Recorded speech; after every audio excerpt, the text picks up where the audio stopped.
Olá, meu nome é Eduardo, eu sou arquiteto paisagista e um dos idealizadores da Mamangava, e a gente está aqui para fazer uma série de vídeos que ajudem vocês no cultivo das plantas em casa, ou então ajude quem quer escolher a planta ideal para o ambiente que tem.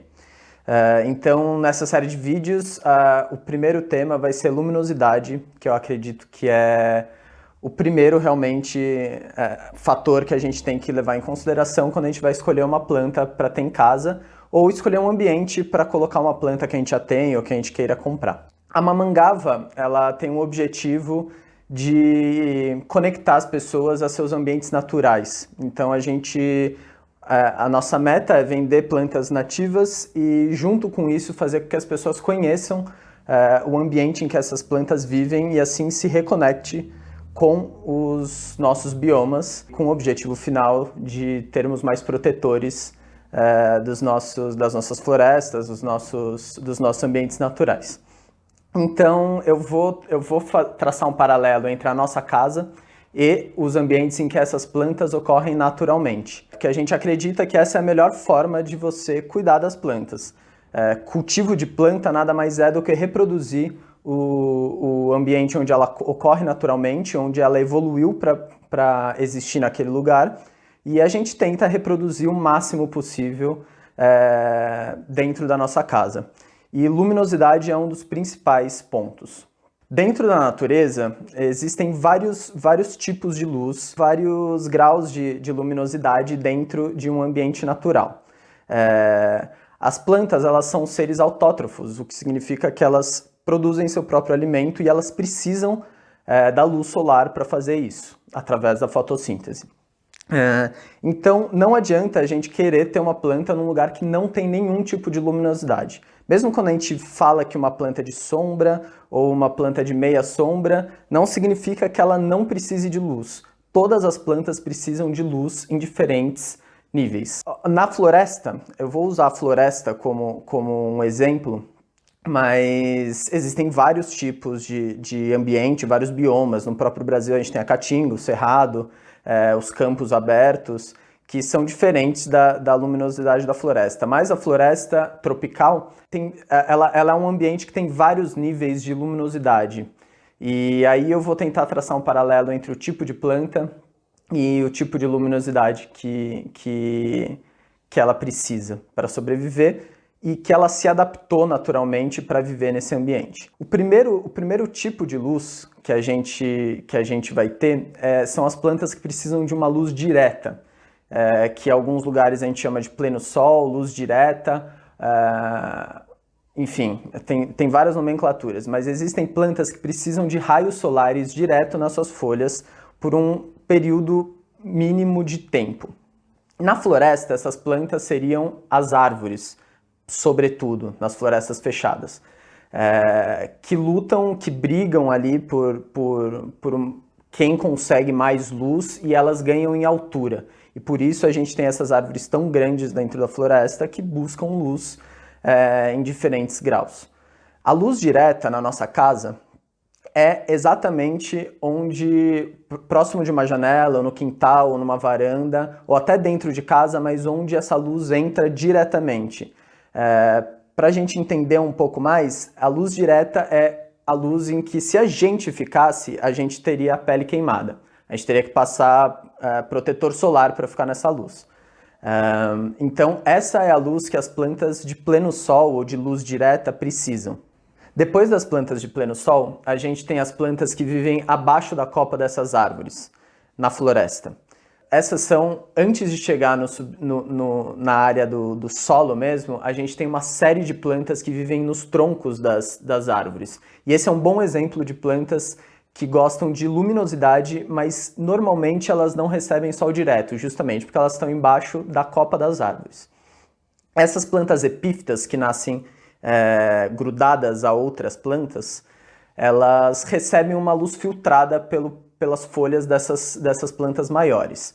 Elas podem até receber alguns raios de sol direto, mas por poucas horas. Então, se você tiver uma planta que precise de alta luminosidade, mas sem o sol direto, ela pode receber algumas horas do sol da manhã e do fim da tarde, por exemplo, mas de forma filtrada. Então elas não gostam de ficar torrando embaixo do sol. Elas precisam desse ambiente com maior luminosidade, mas sem luz direta. Um ambiente de grande luminosidade é um ambiente que a gente consegue trabalhar, por exemplo, durante o dia, sem nenhum problema, ler um livro ou algo do tipo, sem luz artificial. É um ambiente claro, é um ambiente que tem bastante claridade, mas esses raios de sol não batem direto. Se a gente ficar nesse ambiente, a gente não precisa passar protetor solar. A gente não vai ser queimado por ele. Então, essas plantas, elas gostam de ambientes muito claros, porém sem o sol direto, ou pelo menos só algumas horas do sol da manhã e o do sol do fim do dia, que são raios solares mais fracos do que do meio-dia, por exemplo. E essas existe uma gama enorme de plantas que gostam justamente dessa situação. A terceira situação que a gente tem em uma floresta são as plantas que estão realmente no solo, são as plantas baixas que estão no solo, por exemplo, as marantas. Elas ainda recebem luz. Se você já fez uma trilha numa floresta fechada, você sabe que tem luz ali. Você não precisa de uma lanterna, por exemplo, durante o dia, mas recebe uma luz muito mais filtrada do que as que estão acima delas. E muito menos ainda do que as árvores que estão lá em cima recebendo o sol direto. Então, essas plantas elas ainda precisam de luminosidade, mas elas suportam um ambiente com um pouco menos de luminosidade dentro da sua casa. Não significa que você pode trancar ela num armário e ela vai sobreviver, porque ela ainda precisa do sol para produzir o próprio alimento. Então, esses são os 3 estratos que a gente gostaria de fazer esse paralelo, que são a luz direta, o pleno sol, o que se chama de meia sombra. Eu não gosto muito da palavra sombra porque remete a um lugar que não tem luminosidade, então eu prefiro usar o pleno sol, alta luminosidade e baixa luminosidade. A luminosidade está sempre presente, mas em diferentes níveis. No cultivo de plantas, o ideal é a gente realmente entender de onde essas plantas vêm. E esse é um dos objetivos da Mamangava. Além de criar esse vínculo entre as pessoas e as florestas nativas, fazer com que as pessoas entendam qual é a melhor forma de cuidar daquela planta, sabendo como ela evoluiu para um espaço natural. Então, se a gente tiver um espaço com muito sol, por exemplo, a gente pode escolher plantas que ocorrem na floresta de qualquer forma, mas em campos mais abertos ou em afloramentos rochosos, por exemplo, que são plantas que nascem em cima de pedra, realmente, e geralmente elas não têm nada para sombrear esse ambiente.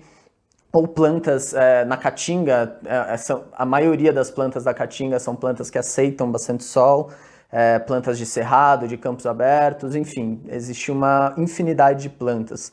Se o nosso ambiente tem sol direto durante o dia inteiro, a gente deve procurar plantas que naturalmente ocorrem nesses ambientes, como o xique-xique, o mandacaru ou algumas outras plantas de ambientes mais abertos. Já se a gente tem um ambiente muito iluminado, perto de uma janela, mas que não recebe sol direto, a gente pode escolher plantas que vivem também nessa situação na floresta, como, por exemplo, as ripsales, as plantas epífitas, entre muitas outras dentro das nossas opções. Já se a gente tem um ambiente um pouco mais sombreado, que recebe um pouco menos de claridade, a nossa dica é apostar realmente nessas plantas que nascem no extrato mais baixo da floresta, que são as marantas, por exemplo. Bom, esse foi o vídeo sobre luminosidade. Eu espero que isso ajude vocês a escolher a planta certa para o seu ambiente ou escolher um ambiente certo para a planta que você já tem ou para a planta que você quer comprar. E o próximo vídeo vai ser sobre substrato, que também é uma questão muito importante para o sucesso das nossas plantas. Que tipo de substrato e que tipo de solo essa planta costuma aparecer na natureza que a gente pode reproduzir nos nossos vasos ou nos nossos canteiros em casa. Eu espero que vocês gostem. O nosso Instagram, a gente já está começando com essas dicas de cultivo, com essas dicas, com essas informações sobre os biomas naturais. Em breve a gente vai ter uma loja virtual, onde vocês podem escolher as plantas através dos biomas, através do tipo de luminosidade e, enfim, conhecer um pouco mais sobre essas plantas naturais do Brasil. E é isso, eu espero que vocês gostem. Se você gostou, se acha que tem alguém que precisa dessas informações, compartilha com ele. E é isso, até o próximo.